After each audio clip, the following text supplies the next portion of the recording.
자, 이렇게 해서 자격증에 대한 거를 간단히 한번 보았고, 자, 요거를 지우고요.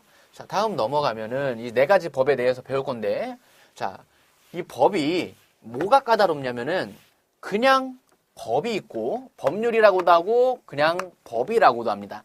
다음에 시행령이 있고 시행규칙이 있어요. 자, 법 같은 경우에는 국회의 의결을 거쳐서 대통령이 서명하고 공포함으로써 성립하는 것이 법률이다. 즉, 국회의 의결을 거쳤다. 국회의 의결을 거쳐서 통과한 게 그냥 법이에요. 법이고 항상 우리 법은 헌법의 하위에 있는 것을 법이라고 얘기하는 거고요. 자, 시행령은 뭐냐면은 법률의 시행을 위해서 이 법을 시행하기 위해서 위임명령에 대한 대통령의 명령을 말한다. 그래서 뭐라고도 해요? 대통령령이라고도 한다. 법률에서 규정할 수 없는 세부적인 사항에 대하여 대통령이 발할 수 있는 명령을 시행령이라고 합니다. 여러분, 시행령이라고 한다. 그래서 자, 다시 얘기하면 법 또는 법률이 있죠? 법률이 있는데 요 하위법으로 뭐가 있는 거예요? 시행령이 있는 거예요. 시행령. 시행령은 뭐다? 법률에서 규정할 수 없는 세부 사항이다. 세부적인 사항을 뭐라고 한다? 시행령이라고 하는 거죠. 시행령. 다음에 그 아래 시행규칙.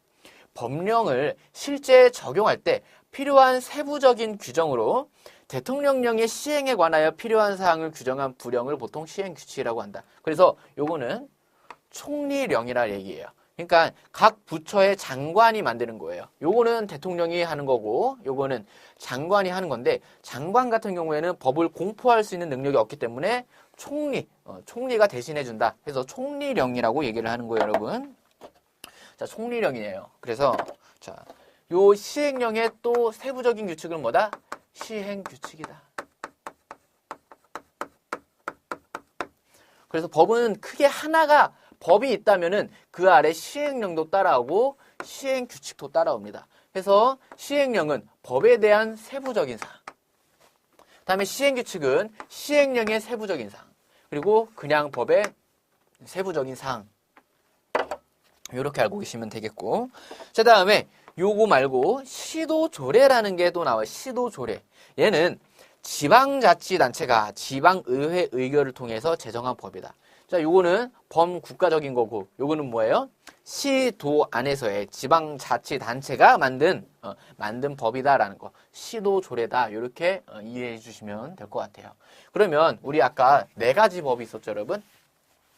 첫 번째는 소방기본법, 화재예방, 소방시설 설치 유지 안전관리에 관한 법률. 다음에 소방시설 공사업법, 위험물 안전관리법 있었죠. 그래서 소방기본법이 있다면, 자, 소방기본법이 있다면 또 뭐가 있겠어요? 소방기본법 시행령이 있겠고, 또 마찬가지로 소방기본법의 시행규칙, 이렇게 나오는 거예요.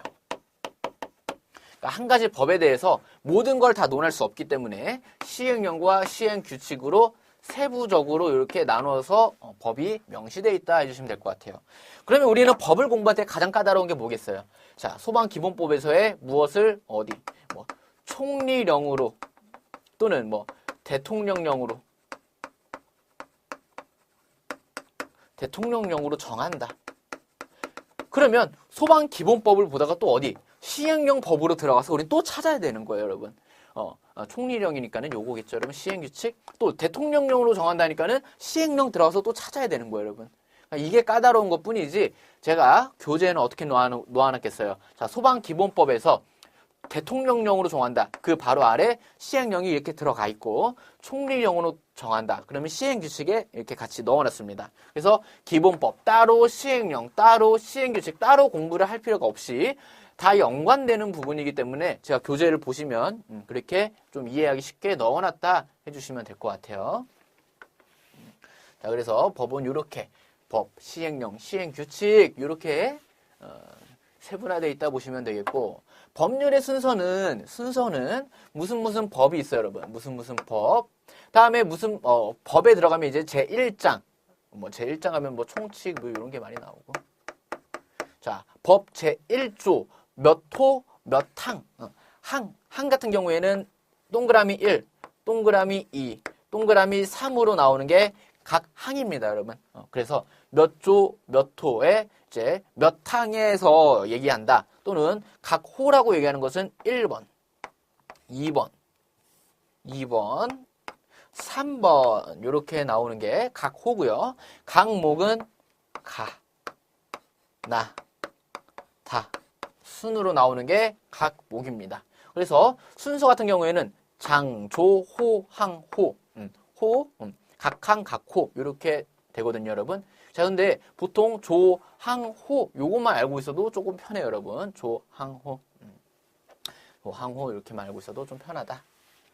자, 그래서 이렇게 보시면 되겠고, 자, 우리 법을 공부할 때는 네 가지, 그러니까 요 내분이 좀 많이 나옵니다, 여러분. 요 내분이 많이 나와요. 그래서 다음 이 법을 하기 위한 지정권자는 누구인가? 시행해야 될 권한이 있는 자는 누구인가 하면은 이제 1번 국민안전처장관, 2번 시도지사, 3번 소방본부장, 4번 소방서장 이렇게 나와요. 이렇게 나오는데 그냥 보면은 대충은 알 수 있겠죠. 대충은 알 수 있겠지만 조금 더 세부적으로 제가 알려드리면 그 정부조직법이라고 있어요, 여러분. 법 중에 정부조직법이라는 것에 들어가 보면 이런 말이 있어요. 자, 국민안전처. 자, 국민안전처에는 중앙소방본부가 있고요.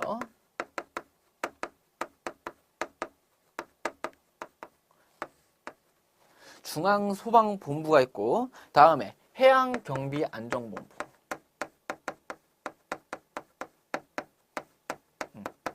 이 두 가지로 나눈다라고 나와요, 여러분. 두 가지로 나눈다. 이 국민안전처가 언제 나왔냐면은 여러분, 세월호 참사 이후에 출범한 조직이죠, 여러분. 세월호 참사 이후에 출범한 정부 조직이죠. 세월호 참사 이전에는 뭐였어요? 우리 소방방재청으로 유지를 하고 있었죠, 여러분. 세월호 이전에는 소방방재청이라는 조직으로 운영이 되고 있었는데, 자, 세월호 참사 이후에는 소방방재청을 해체를 하고 국민안전처 소속으로 넣은 거예요. 그러니까 중앙소방본부 같은 경우에는 과거에 소방방재청 이렇게 보시면 되겠고, 해양경비안전본부는 해양경찰청 있잖아요. 해양경찰청 그렇게 된 거죠, 여러분. 어떻게 보면은 정부에서는 국민안전처 소속으로 넣어서 국민안전처 소속이기 때문에 좀 더 커졌다라고 얘기를 하지만, 여러분, 경찰이 잘못을 해서 경찰청이 해체되는 거를 본 적은 없을 겁니다, 우리나라에서. 경찰청이 해체됐다라는 거 본 적이 없을 거예요. 소방방재청이 해체됐다라는 소리는 그만큼 약화됐다 보시면 돼요. 약화됐다. 조금 권한이 약화된 게 좀 있구나 해주시면 되겠고, 국민안전처에서의 가장 높은 분은 누구예요? 국민안전처 장관이 있죠. 그 아래 누가 있어요? 차관이 있죠, 여러분. 차관. 만약에 국민안전처 장관이 없어서 이 국민안전처 장관을 대신하는 사람이 차관인데, 차관은 장관을 대신하는 사람이죠, 여러분. 만약에 중앙소방본부에 뭔가 임명을 하기 위해서, 일을 하기 위해서 국민안전처 장관의 승인이 나야 되는데, 장관이 없을 경우에 누가? 차관이 대신 해줘야 된단 말이에요. 그러면 이 차관은 이 전문성이 큰 중앙소방본부, 해양경비안전본부의 일을 할 수 있겠냐 이 말이죠, 여러분. 할 수 있겠냐. 그래서 이게 조금 논란의 소지가 있어서 지금 다시 소방방재청을 되살리겠다, 이러한 말이 나오고 있죠, 여러분. 소방방재청을 되살리겠다, 이렇게 알고 계시면 되겠고, 어쨌든 국민안전처라는 것은 중앙소방본부가 소속이 돼 있기 때문에 국민안전처 장관 같은 경우에는 중앙소방본부의 일을 담당하고 있구나. 다시 얘기하면 국민안전처는 중앙소방에 대한 일을 하고 있다. 중앙적인 일을 하고 있다 해주시면 되겠고,